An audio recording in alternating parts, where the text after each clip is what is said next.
Bom dia, tudo bem? Meu nome é Thiago Neri, nós estamos aqui do Salvos pela Graça. Estamos aqui com o pastor Felipe Ribeiro. E aí, galera, beleza? Tamo junto. É uma honra, né, estar aqui com o Igualmente, pastor cara. Felipe. O pastor Felipe tem um currículo muito bacana, ele é um pastor muito conhecido. Quantos anos de ministério, pastor? Cara, já tô indo pro 15º ano. 15º ano? 15º ano. 15 anos. E com essa cara de 25? Pois é, comecei com 20, pô. Eu comecei na Rio Fluminense, fiquei lá 5 anos e meio. Aí lá era desbravador, aventureiro, música, tudo. E aqui, graças a Deus, vou fazer o 2º ano esse ano. Bom, pastor, o pessoal aqui está muito interessado no tema que a gente vai passar hoje, sabe? Em tempos de crise. Crie, exatamente. Estamos vivendo hoje no tempo do fim, não é verdade? Se a gente pegar aí Daniel capítulo 12, verso 4, Deus fala para Daniel para selar aquele livro, não é verdade? E guardar, porque no tempo do fim as pessoas iam começar a entender a Bíblia. Se a gente pegar também aí Mateus 24, fala de uma série de coisas que vai acontecer, né? E aí Jesus termina falando que tudo isso é o princípio das dores. Na sua opinião, você acha que a gente está aí no princípio das dores, no tempo do fim? Rapaz, eu acredito que sim. A gente pode até, se você perceber a Bíblia, vamos lá, o Novo Testamento, no livro de Atos, quando a gente tem o sermão de Pedro, ele, ao pregar para os judeus ali, vocês lembram, né, o Pentecostes, então o Espírito Santo desceu sobre os discípulos e eles começaram agora a pregar nos idiomas das pessoas que vinham de vários lugares do mundo para Jerusalém nas festas principais judaicas, Páscoa, Pentecostes e Tabernáculos. E aqui em Atos 2, no verso 17, Pedro está falando que nos últimos dias, conforme profetizado, o Espírito seria derramado. Na mentalidade bíblica, a partir da cruz de Cristo, os últimos dias começam. De qual forma? A cruz de Cristo, ela elimina qualquer pretensão de Satanás de que ele tem uma alternativa melhor do que a alternativa de Deus para o reino. E aí a gente vive uma tensão no Evangelho, o já e o ainda não. O reino de Deus já começou quando a gente sente paz, quando a gente é perdoado dos nossos pecados, quando a gente tem uma nova vida em Cristo, e ainda não porque a gente ainda tem sofrimento, tem o mal. Satanás ainda se empenha, embora já derrotado, em destruir o povo de Deus.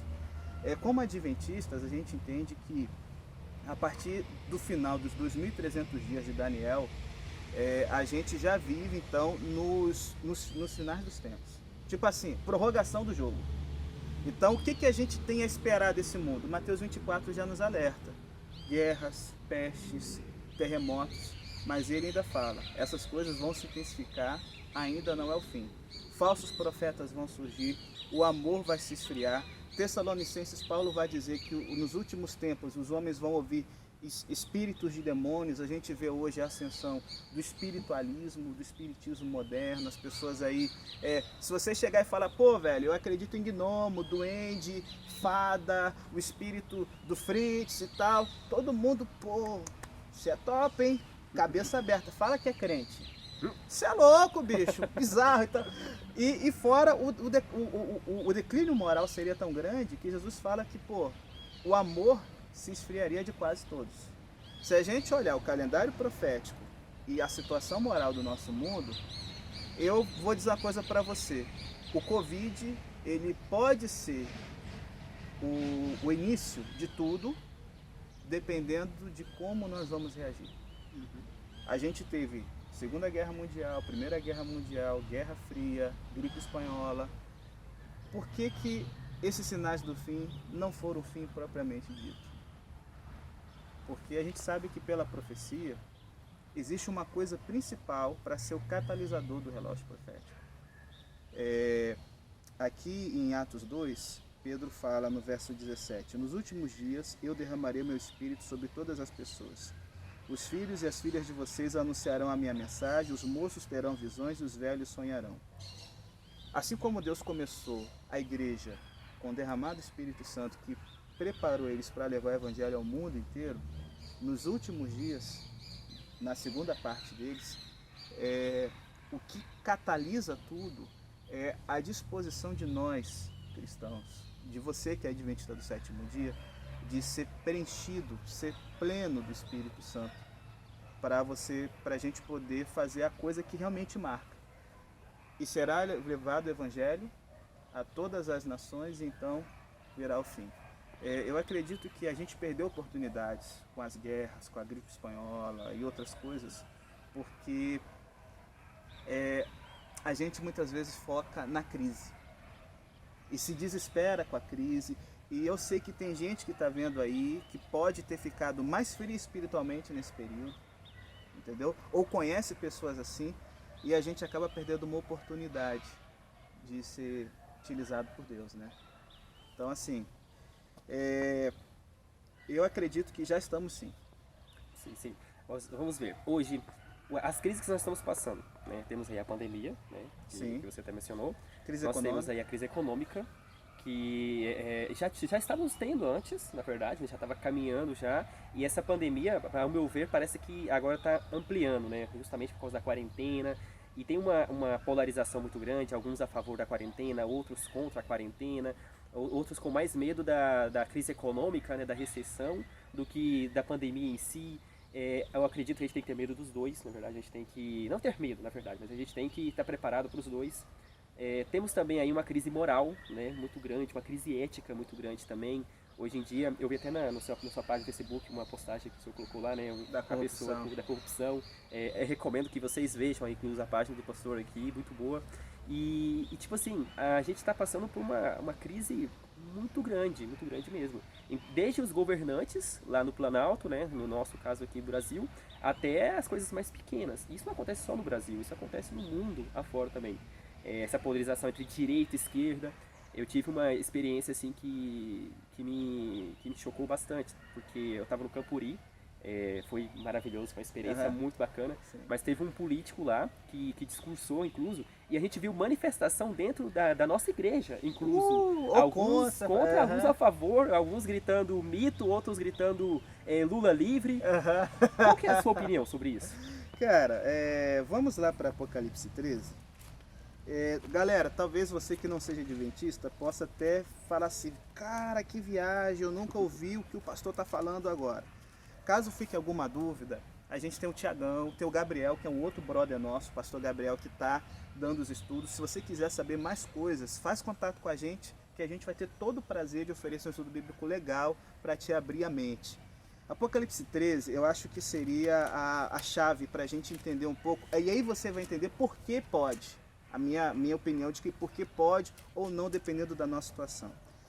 Apocalipse 13, verso 11. A Bíblia fala o seguinte, a partir do verso 11.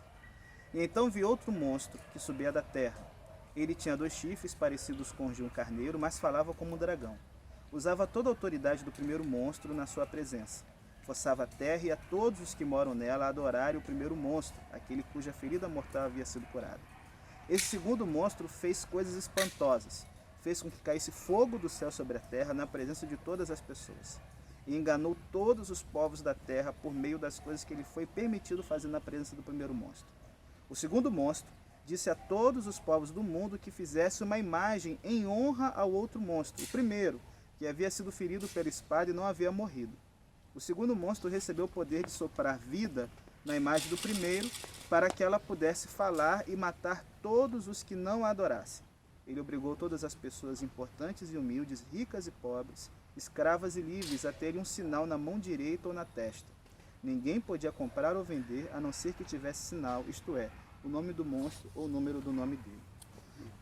Quando o movimento adventista começou, no século XIX, ele começou nos Estados Unidos. O que era os Estados Unidos? Era o 17º maior poder militar do mundo. Pra vocês terem uma noção, quando a Primeira Guerra Mundial começou, quando a Segunda Guerra começou, o exército da Polônia era maior que o norte-americano. Sim, sem dúvida. E a Polônia, em questão de quê? Semanas, foi destruída pelo regime nazista. Os Estados Unidos, inclusive, era só as 13 colônias, inclusive, né? Sim, ele começou com as 13 colônias, só sei lá, acho que 1/10 da expansão territorial dele hoje. Quando os pioneiros adventistas começaram a estudar as profecias, lá em 1850, os Estados Unidos, ele perdia para o Império Russo, para o Império Alemão, para o Império Francês, para o Império Britânico. Itália, Espanha, Portugal, mais fracas, e a Áustria ainda tinham muito mais potencial. Para você ter uma noção, Tiagão, o Banco de Londres, em 1810, fez um estudo no continente americano para ver em qual país valia a pena investir dinheiro inglês. ficaram entre Estados Unidos e Brasil, 1810. Uau! O relatório final advertia que valia a pena investir no Brasil, porque o Brasil era muito mais promissor que os Estados Unidos. Então, assim, cara, quando você pensa, eles estão começando um regime que não existia em nenhum lugar do mundo. Vamos pensar a base da Revolução Americana são as liberdades individuais, liberdade de expressão e o direito de não os governantes imporem a sua vontade de cima para baixo no povo, mas o povo impor o seu desejo sobre o governo. Nós, o povo, é assim que começa a Constituição Americana. A democracia americana, ela tem três forças que equilibram para que não haja um ditador. É o Supremo Tribunal Federal, o Congresso americano, que é o legislativo, e a presidência, que é o executivo. Quando eu vejo, por exemplo, as manifestações que a gente tem visto no Brasil contra o Supremo Tribunal, contra o Congresso, é o primeiro passo em direção a uma ditadura. Sim. Porque eles podem estar errados, existem problemas sim para se consertar, mas os três permitem um equilíbrio de poderes para que uma cabeça só não mande em tudo. Esse é o segredo americano. Foi um sistema que deu trabalho, muito corrupto no início. O que a gente vê de corrupção no Brasil hoje era pior Nos Estados Unidos. nos Estados Unidos. Para você ter uma noção, quando Abraham Lincoln ele conseguiu a libertação dos escravos em 1865 ali, em plena Guerra Civil, os escravos só foram libertos porque houve um esquema de corrupção igual o mensalão. Uau, como assim? O Abraham Lincoln teve que pagar propina para os deputados votarem a favor da libertação dos escravos. Então assim, a gente às vezes olha para os Estados Unidos e pensa, poxa, o Brasil é uma droga e tal, os Estados Unidos... A corrupção era tão sistêmica nos Estados Unidos que ela só foi ser superada lá pelos anos 1910. Então, nos 150 primeiros anos, o negócio era tenso mesmo. Brigas vorazes sobre se o Estado deve ser grande ou pequeno, assim, em suma. Só que qual foi o segredo dos Estados Unidos? Como a Revolução Americana, ela defende a liberdade do indivíduo, a liberdade da propriedade privada, a liberdade de religião, nunca houve uma religião oficial nos Estados Unidos. Isso é bom, né? Isso é bom. No Brasil, o catolicismo foi até o final do Império. Nos Estados Unidos, por terem muitas igrejas evangélicas, chegou-se à conclusão de que o Estado ajudaria muito, não interferindo. Você quer ter liberdade religiosa? O Estado não pode impor nenhuma visão religiosa. A maioria da população é cristã, beleza, mas o Estado não é, ele é laico. Esse é o segredo americano. Só que a Bíblia fala que haveria um poder que lhe pareceria bom, que ele falaria como cordeiro, que ele defenderia coisas boas, porém que no tempo do fim ele falaria como um dragão, porque esse poder político ele começa a ter um aspecto religioso. A chave para a gente entender esse aspecto religioso é a gente pensar que em Apocalipse você tem um grande conflito entre o bem e o mal. Você tem a Trindade de um lado, o Pai, o Cordeiro, que parece que foi morto, que é o Filho, e os 7 espíritos diante do trono de Deus, que é o Espírito Santo. E você tem uma falsa trindade em Apocalipse 13. É uma paródia. O dragão, que dá autoridade como o Pai deu para Cristo. Você tem uma besta ferida de morte e que volta a viver. Uma paródia de quem? Jesus, que morreu e ressuscitou. E essa besta aqui, que os adventistas interpretavam como sendo o governo americano, tem uma religião que parece a do Cordeiro, que parece a de Jesus, só que é uma paródia do Espírito Santo. Faz cair fogo do céu, faz sinais, faz prodígios e faz com que a humanidade o quê? Se admire seguindo ela. Os Estados Unidos é o berço de algumas religiões que vão influenciar o cristianismo. A gente tem a nossa igreja, a gente tem os Mormons, a gente tem os Testemunhos de Jeová. Mas em 1906 começa um movimento que vai ser importante para a gente no Brasil hoje e lá. É o movimento pentecostal. Ele começa em 1906 com a ideia de que deveria se buscar a experiência de Atos 2, quando o Espírito Santo caiu como fogo do céu sobre os discípulos, eles falaram outras línguas, e isso ia potencializar a igreja a ter um reavivamento para que Jesus pudesse voltar. Algo muito parecido com o que a gente entende. Sim. No pentecostalismo, a chuva serôdia já começou. É o reavivamento pentecostal. Só que por que... Mas pastor, peraí, o pentecostalismo é uma coisa muito boa. Eu tenho amigos pentecostais que são fantásticos. Só que o pentecostalismo tem um problema que vai fazer todo sentido à luz de Apocalipse 13, o que a gente está vendo hoje. Ele acredita numa ideia de domínio, de que tudo tem que ser sujeito ao Senhor Jesus, de que os cristãos têm que renovar todas as coisas. E nisso, então, a partir da década de 80, começou um interesse muito grande dos irmãos pentecostais na política. É a famosa direita cristã, de acreditar que, se a maioria é cristã, o governo tem que abandonar a separação de igreja e Estado, o governo não pode ser laico, e de que o governo tem que defender as ideias cristãs, tem que defender a causa cristã e impor o cristianismo como a forma de vida, se a maioria das pessoas são. É por isso que a gente vê essa luta toda contra a esquerda. Eu não estou aqui defendendo a esquerda tem pontos equivocadíssimos. Mas nesse ponto de polarização que a gente vê hoje, por exemplo, pensa na Guerra Fria. Não era nós cristãos contra os comunistas, era capitalismo e comunismo. A polarização que a gente vê hoje, ela é perigosa porque somos nós cristãos contra os comunistas ateus. A direita hoje de Bolsonaro, do Trump, que está surgindo no mundo novamente, é uma direita que cruzadista, cara, como na Idade Média, de defender a religião, de instaurar o reino de Deus aqui na Terra. E assim, o Jesus que pedia para a gente amar os inimigos, ele é hoje descartado, em que o objetivo da gente é xingar os inimigos, é destruir os inimigos, é aniquilar os inimigos. Essa é a base da liberdade religiosa. Você pode pensar diferente de mim, mas eu vou respeitar você. Você tem o direito a existir. Nos Estados Unidos, o único país do mundo em que o partido nazista tem direito a existir por causa da liberdade de expressão, a gente hoje tem visto que um clamor das igrejas para que se abandone a ideia do Estado laico. Então, assim, por que eu acho que pode ser? Isso a gente nunca viu na Primeira Guerra Mundial, na Segunda Guerra Mundial, nem na Guerra Fria. O maior poder político desse mundo, ele está influenciando as democracias ao redor do mundo para que casem igreja e Estado. E aí, Tiagão, o que me preocupa é que em períodos de crise a gente pode ter, e eu quero fazer uma analogia com a história de Eliseu. Se lembra de Eliseu quando ele foi cercado na cidade de Dotã pelo exército da Síria? Sim. O jovem está desesperado, que ajudava Eliseu, falando: Senhor, nós vamos ser destruídos, olha os exércitos. E Eliseu faz uma oração: Senhor, abre os olhos desse jovem.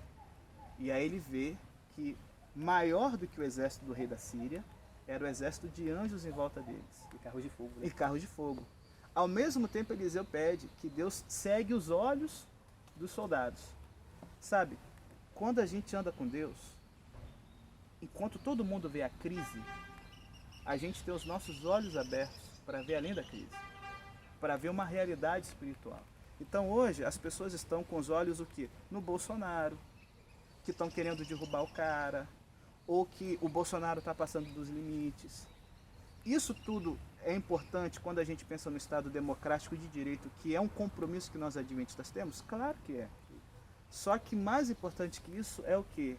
No mundo de olhos fechados, em que as pessoas só veem a crise, a gente com os olhos espirituais, a gente percebe isso dentro de uma moldura maior do grande conflito.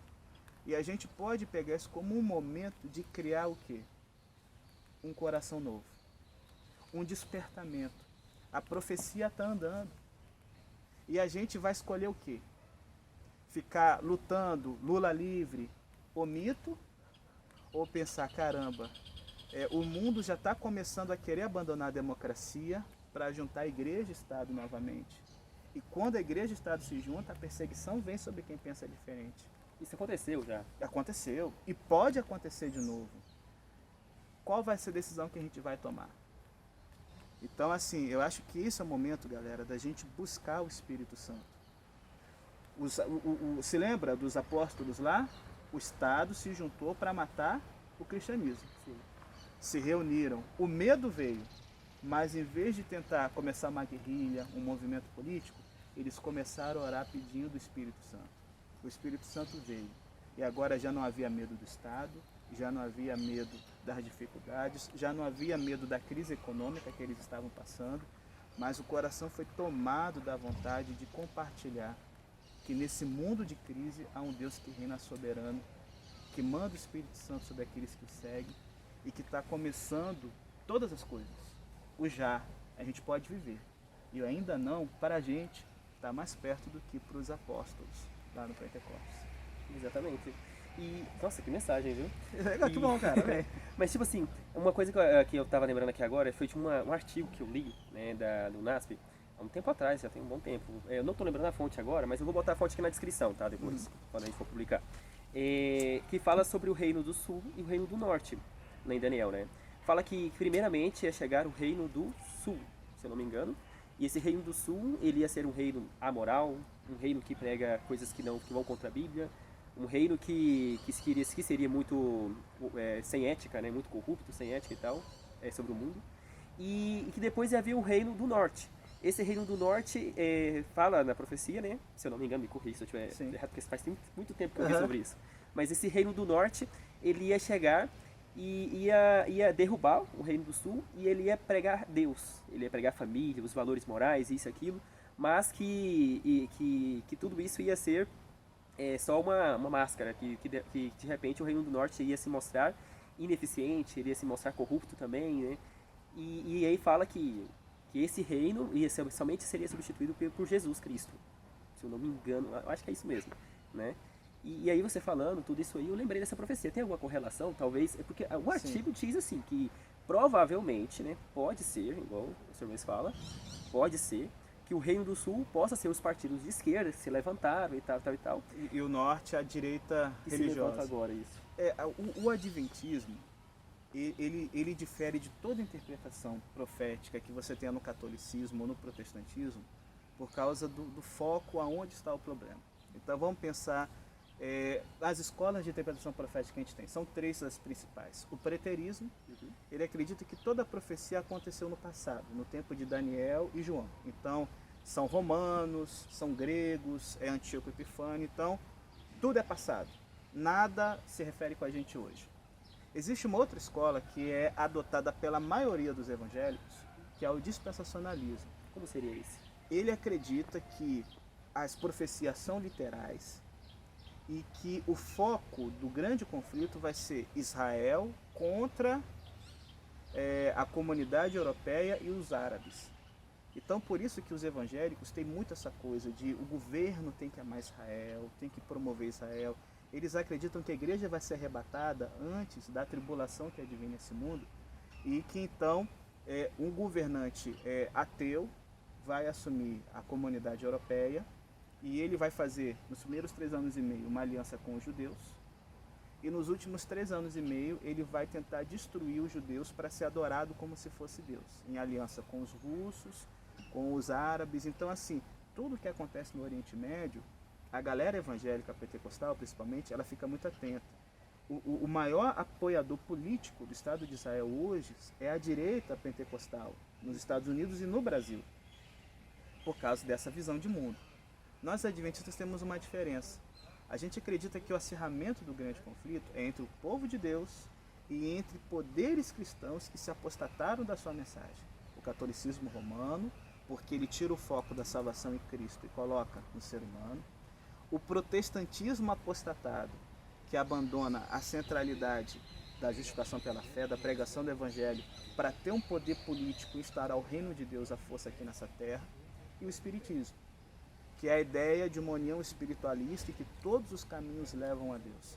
Então a visão que os adventistas têm em cima de Daniel 11 e Apocalipse é que o que vai acirrar o grande conflito no tempo do fim é o cristianismo político contra a visão ateísta de mundo, a visão laica de mundo. E esses dois poderes vão se enfrentar e quem vai vencer antes de Cristo voltar é o quê? A visão cristã sobre política imposta, goela abaixo das pessoas. Então, assim, quando a gente fala de ter cuidado com a radicalização política, que aí vocês vão ver, a Igreja Adventista ela não apoia essas manifestações contra o Estado de Direito, contra o fim do Supremo Tribunal. contra as pessoas que pensam diferente, porque nós pensamos diferente. Nós somos minoria. E o reino de Deus é pela conversão, não pela imposição. Porque a gente acredita que no tempo do fim, a perseguição vai partir não dos ateus, não dos comunistas, mas de pessoas hoje que são boas, de pessoas que amam a Jesus, mas que têm uma visão equivocada de reino, uma visão equivocada de poder, e que no final da história desse mundo vão querer impor a sua visão. E aí, galera, quando a gente começa a discriminar quem pensa diferente, eu lembro de um poema de um pastor chamado Niemöller. Ele viveu na época de Hitler. Ele era um pastor luterano que ele fez um poema dizendo o seguinte: no início, os nazistas se levantaram contra os comunistas e eu não fiz nada porque eu não era comunista. Depois se levantaram contra os sindicatos, eu não fiz nada porque eu não era sindicalista. Depois se levantaram contra os partidos políticos e eu não fiz nada porque eu não era político. Depois se levantaram contra os judeus e eu não fiz nada porque eu não era judeu. Depois ele se levantou contra mim. E como eu não tinha feito nada, não havia ninguém que pudesse fazer alguma coisa por mim. Ellen White, que é uma escritora adventista que a gente acredita como uma mensageira de Deus, ela nos adverte que, embora a gente saiba que a direita cristã, que a intolerância, ela vai assumir o poder no final dos tempos, a gente não deve apoiar essas coisas. Porque, vamos apoiar para que venha logo o fim, não. A gente tem que ser preocupado não em política, mas em o quê? Em buscar o Espírito Santo, para a gente viver o Pentecoste, a plenitude do Espírito na nossa vida, para que a gente possa participar dessa mensagem que vai trazer o fim de todas as coisas, não pela pena de um presidente, mas através do poder do Espírito Santo na vida daqueles que aceitam a Cristo. Eu fecho aqui, eu gosto muito de 1 João, em que ele fala o seguinte: aquele que faz a vontade de Deus, ele permanece para sempre. Então, às vezes, a preocupação da galera está sendo em fazer a vontade do ministro da Economia, a vontade do Bolsonaro, a vontade do Lula. Meu querido, não se preocupa com isso não. Se preocupe em fazer a vontade de Deus e em se encher do Espírito Santo, porque se nós, como unidade, como igreja, buscarmos isso, essa oportunidade não vai ser perdida. Essa crise vai ser uma oportunidade da gente criar um novo coração, uma igreja pronta para que Cristo possa voltar e colocar um fim em todas essas coisas aí que trazem preocupação e temor a gente. Amém. Então, galera, em tempo de crise, crie um coração sincero, crie uma comunhão verdadeira para com Deus, crie um relacionamento diário para com Deus, ok? Capta a mensagem aí do nosso pastor Felipe. Enquanto alguns gritam Lula livre, enquanto outros gritam Bolsonaro mito, enquanto alguns gritam quarentena, enquanto outros gritam comércio aberto, né? Abra o comércio, nós devemos gritar Maranata. O Senhor logo vem. Amém. Amém, cara. E você que está nos vendo, não sai daí, porque nós vamos sortear também, ok? A cesta de café da manhã, tá? Então, continue aí se inscrevendo aí, continue seguindo a nossa página no Instagram, continue também aí comentando no nosso post aí, marcando o pessoal, tá? E quinta-feira que vem, a gente vai ter mais um convidado especial, então nos aguarde, hein? Que Deus te abençoe. Um abraço, hein? Valeu, galera. Um abraço, ó. Segue a galera que é benção esse canal. Ficou muito bom. O que o senhor achou?